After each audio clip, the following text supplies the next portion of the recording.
In a recent podcast, Nadeshot had some very important and interesting things to say as he was asked the question, would he invest $1 million into esports or a particular game out there if he was no longer with 100 Thieves? If 100 Thieves was not a thing, would Nadeshot invest that $1 million? And if so, what would he actually put it into? His answer might not surprise some people, but here it is. If you didn't own 100T, would you burn $1 million on a team? Call of Duty or Valorant or whatever. I mean, if I was Ninja, maybe. Yeah. To be honest with you, bro, I didn't really have many plans to get back into esports after I retired, bro. Like, I did the rat race. I was doing YouTube. Like, 100 Thieves was supposed to be an apparel company. Mm-hmm. You're damned if you do, you're damned if you don't. There's a lot of good things that come with on an organization. There's a lot of bad things, reputation. It's just, I think the younger demographic, they just don't like companies. Yeah. Like, creators have all the power. You know, they get to control every narrative. There are less people impacted by the decisions that they make, if any at all, besides the people in their community. Mm-hmm. It's just really hard to be an organization in this day and age. But individually, no, I would never take the risk of like burning $1 million with no promise that it's going to lead to something good. Yeah.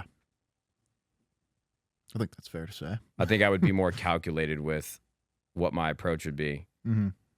And it's weird, too, because like Ludwig and Toast spent the last couple of years, and maybe I'm confusing them with other people, like just from what I think is like not offline TV, just the new age Twitch streamer, YouTube creator that I'm just not familiar with.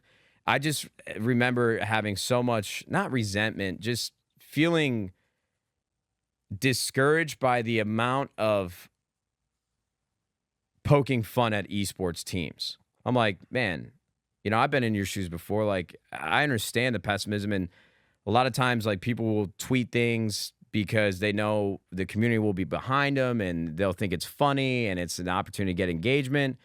But I do remember, like, Toast and maybe it was just Ludwig specifically making comments, like, backhanded comments about how stupid esports actually is. And then, like, a couple years later, they're both involved with it. Because it's fun, you know, having a team to root for and you're invested in, it is fun. Mm-hmm. So the whole thing is just kind of bizarre to me, but I don't have all my facts and all the stories straight. This is just how I feel. Yeah. I wish them all the best. I mean, the more eyes on esports, the better.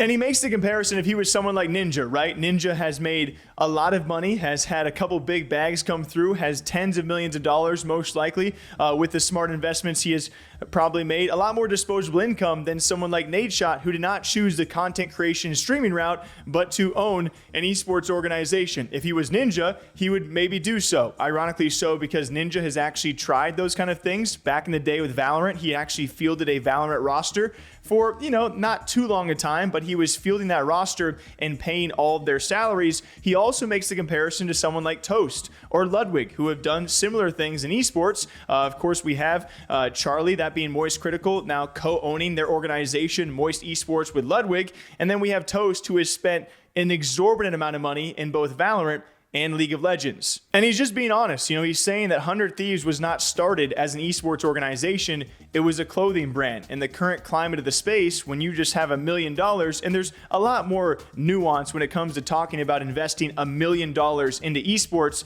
in the essence of things, $1 million ain't gonna move the needle, you know, that far. We've seen Disguised Toast burn through $1 million within going to be a couple of years. He has shown his expenses projected for 2023 between his Valorant rosters. He's had a couple of different ones, and this League of Legends Challengers team.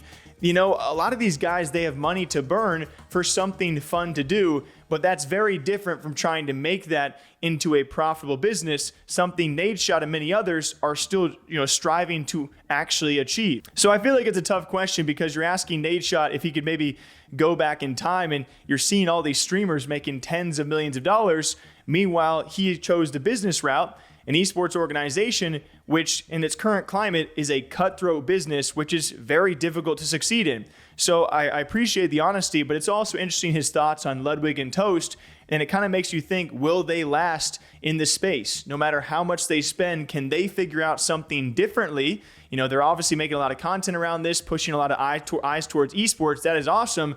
But with the rate of money that everyone is burning, who's going to outlast, right? Who is actually truly going to survive? So I thought it was an interesting conversation sparked by that answer. So what do you guys think? Till next time, this is not coffee, but I'm going to go find some. I appreciate all of you guys watching.